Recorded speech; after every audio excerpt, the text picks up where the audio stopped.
Otherkins are human. Consciousness is expanding and people are starting to question more, what is a human? I definitely believe I'm a mermaid. This lifestyle is kind of like a coloring book where she hands me the lines and I can just fill them in with whatever color I want. I like to think I'm a 24/7 kitten. My name is Tony and I'm a human pup. I'm Andrew. I'm Tony's husband and trainer.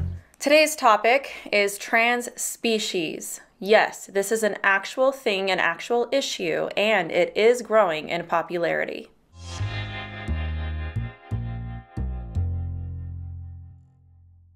Any light searching in the tubes of you land, world, you will find that this is actually something that many people struggle with. Case in point, remove my genitals to make me a genderless alien. The description says that he has already spent $60,000 at the time of this video, which is in 2017, trying to transform himself into a genderless alien. Here's another one. This man's life as a pup. This person identifies as a dog. This one identifies as a cat. This one identifies as a 6-year-old girl. This guy identifies as a hobbit. And this girl identifies as a gender fluid demon doll. It's hard to tell which one of these I find more shocking over the others. Now, I am still learning about this, but there is a word for this other than trans species. They are called Otherkin, which are people who socially and spiritually identify as not entirely human. And as you can see, this also applies to the fantasy realm. All they want to do is to find their true self. For me, honestly, this sounds like a strange double standard because they're trying to find their true self by basing their identity on something that isn't tethered to reality. In a society where living your truth is the moral standard, speaking against this in any way is seen as hate speech. And if you are someone who has stumbled upon this video and you just do not agree with me, I do want to say that this is not about hate at all. This is about truth. I love these people and I want to see them well. Now, I haven't seen Matt Walsh's documentary, What is a Woman, yet. But I do know that he interviewed someone who identifies as a trans wolf. Now, I've watched quite a few of these videos, and the common thread that they all seem to have is the same argument that somebody would have that would claim to be non-binary, transgender, gender fluid, is that they say that they are born in the wrong body. They're an animal spirit that happens to be in a human body. Now, I gotta say, I do not think it's right to jump on the bandwagon of making fun of them. I do not think that that is Christ-like or okay. These people are made in the image of God too. But I also think that there is a type of persecution complex, if you will, that develops. Some people think that because they are being made fun of, it verifies to them that what they are doing is right and true. Christians do this too. I think this is a terrible way of measuring truth. Just because you're being persecuted doesn't mean that what you believe is right or true. Here's another huge issue with all of this. I see this behavior, and in a way, I only partially blame them. This is just my opinion, but the people that are around them, I think they are part of the problem. I see a lot of enabling with this. They think that what they are doing is loving, but here's part of the issue. If you are wanting to be the poster child of inclusion, then that means you gotta include everyone, no matter what package they're in. And everyone is too scared and afraid to question it. When someone claims an identity, you are to be supportive and to affirm as long as it fits the cultural agenda. I made a video about this not too long ago about why I am homeschooling because of the transgender ideology.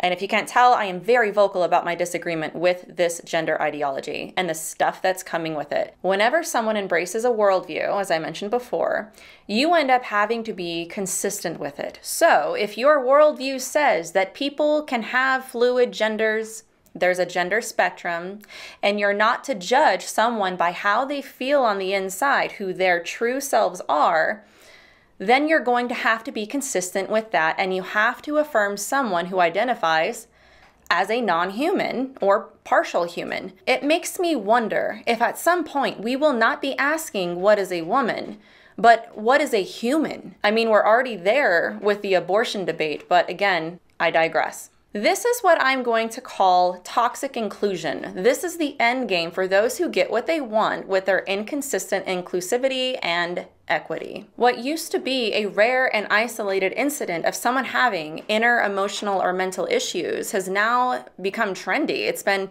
embraced as living your truth. When you don't know who you are, and your identity is grounded in a subjective, fluid morality and not grounded in reality or objective truth, then by default, you're going to find your identity in something that is grounded in a lie and a subjective truth that constantly changes. It reminds me of a cat, you know, trying to catch a laser pointer. They're all excited when they think they've got it, only to find it flittered away to another location, that tricky little laser. The satisfaction of catching it is actually an illusion though, but the cat doesn't know that. They keep trying to catch it. This is what I see with people trying to find their identities. If anything, people identifying as the opposite gender or animals or anything at this point only goes to show that people are striving to find meaning and purpose in this life. Guys, we are made to worship something. We are going to worship the creator or the creation. Also, some brilliant person on my last video made this point, and I want to share it, that we are made in God's image and likeness, and the devil hates that. He hates God. He will do everything in his power to shift us as far away as possible from that. They said to imagine a human being identify as a cat or a dog when we were created above these creatures. This is actually a spiritual search too, and what people are doing is filling themselves with spiritual fast food. It has no sustenance or longevity, so they live one fleeting happiness at a time, craving and living for their next serotonin fix. There are many examples of this as well, and one of them is Demi Lovato. I made a podcast about her transition not too long ago, and I made a prediction in that podcast that she would change her mind eventually. I'd say that Demi Lovato is probably one of the best examples I can think of someone whose life is just one big, huge cry for help, and everyone's just giving her a high five as she drowns. There's an obvious restlessness there, and if she continues this pattern, then I predict she'll probably change her mind again. You heard it here first, folks. There is a reason why Jesus describes himself as being the bread of life, the living water, a spiritual reason. Everyone hungers and thirsts spiritually. Jesus never said people would know satisfaction apart from him. He was very clear and persistent that only in him do we have our identities and fulfillment. And guess what we do without him? We continue to hunger and thirst. This is a huge theme in all these identity issues and beyond. People are eating spiritual mud, not knowing that there's something better. So as I just mentioned, I like to observe patterns of behavior, and I like to make predictions based on these patterns. No prophecy gift required. I could be wrong, and I really hope that I am. But my prediction is that if this behavior continues, we will see a normalization of this on a grander scale, from schools to everyday people to pop culture to government. I mean, we're already seeing this come out of the fringes of society. It's no longer fringy. I predict that just like there's an advocacy for gender ideology right now, a gender spectrum, non-binary, what have you, there will be advocating for all species, including fantasy ones. And these examples I'm giving are adults, but I know, there are kids out there doing this too. And just because you're an adult doesn't mean that you're off the hook. Because look, here's the thing. A society that is not tethered to reality for the sake of a false peace leads to a society prone to use power to define truth. You end up believing lies about yourself. The thought in your head turns into desires, and the desires turn into actions. Believing in lies has consequences, and since our culture is embracing this stuff, we're seeing it manifest in our society in these ways. The devil is called the father of lies, a very interesting title given to him by Jesus. And the thing is that everyone is not on a truth quest. They're on a happiness quest. You're not allowed to question what makes someone happy. Then you're forced to affirm lies, and you'll be seen as intolerant if you don't. Wow, what a win. So what people do to keep the false peace is they jump on the false tolerance bandwagon. I usually say, and this is true, that bad theology hurts people. Well, the same is true for ideology. Bad ideology hurts people. Here's the hard thing to do, but I believe is the right thing to do. Surround yourself with people who tell you the truth. They will tell you the truth. People who love you too much to lie to you.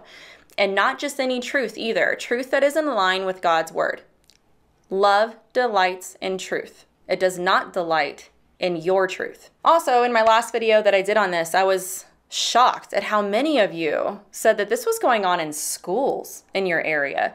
And I would actually really like to research this more and know more about that. So if there are names, photos, good news sources, like good evidence showing that this is going on, I would enjoy looking into this. So please leave this information in the comments below if you have it. Or you can contact me through my website, which will be in the description. I hope you guys enjoyed this, but what do you think? Let me know your thoughts. Do you agree? Do you disagree? Do you think that I missed something? Let me know in the comments down below.